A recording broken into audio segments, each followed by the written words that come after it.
Hello my friend and welcome to my channel. Today I've got Jen and Barry's Tennessee Twinkle and Maniology M053.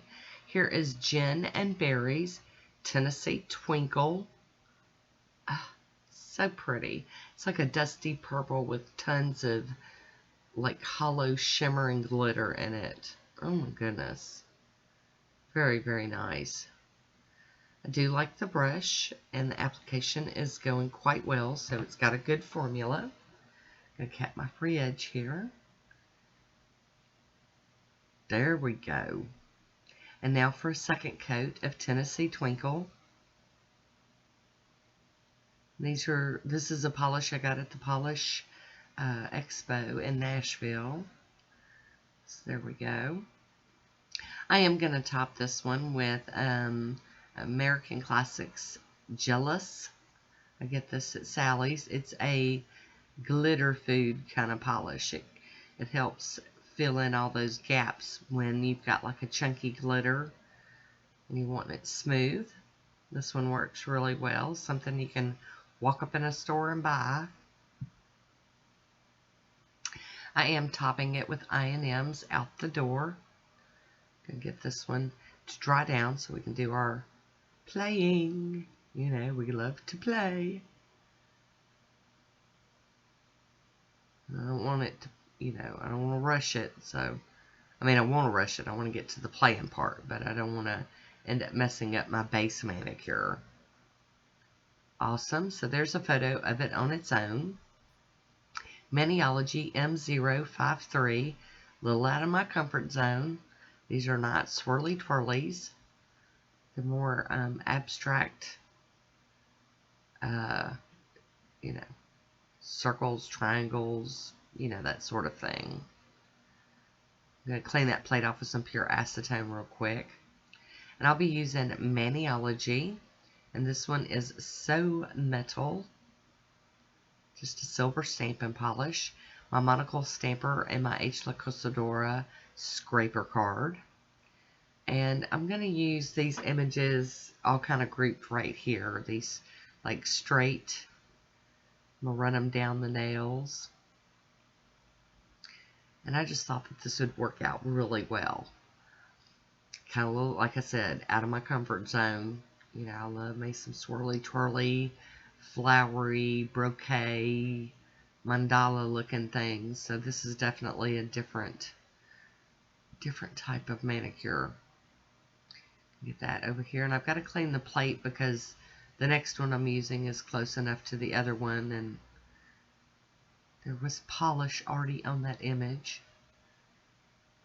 But I really do like this. I like images like this to where you can still see a lot of the base polish.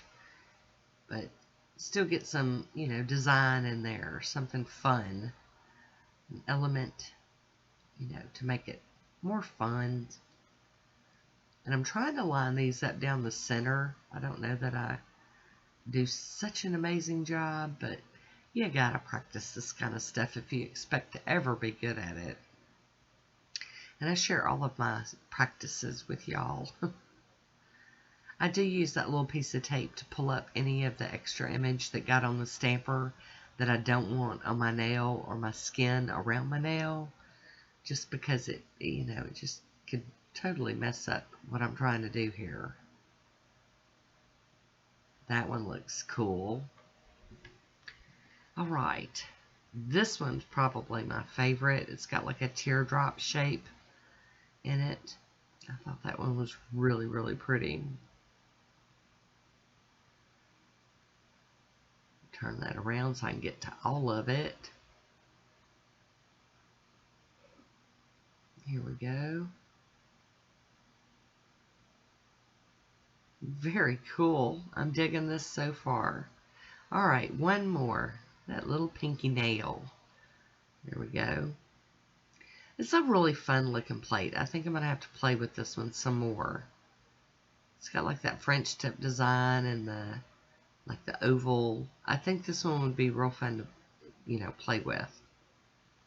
Alright, let's figure out which way we're going to place it. There we go. Awesome. So I'm going to clean this plate off with pure acetone and wipe it with a paper towel before I put it away. Got to put your toys away clean so that they're ready for the next time. And I do clean my little mat. And I also clean off the edge of my scraper card. Sometimes I don't show this part. So I'm going to hop in here with some acetone and a cleanup brush. Very little to clean up today. I mean, it was almost not worth getting that stuff out. I am going to top these with the smudge-free top coat from Maniology. And I'm just going over the stamp design because that's all that needs it. And once that is dry, I will be covering it with Poshe top coat. Top to bottom, side to side. I'm going to seal this one in. So I really had fun playing with this manicure. I always like when I do something different and outside of my comfort zone. And I hope you liked it. Here's my swatch photo. Leave me a comment down below and let me know what you think about it. I want to thank you for watching. Until next time, be good to yourself.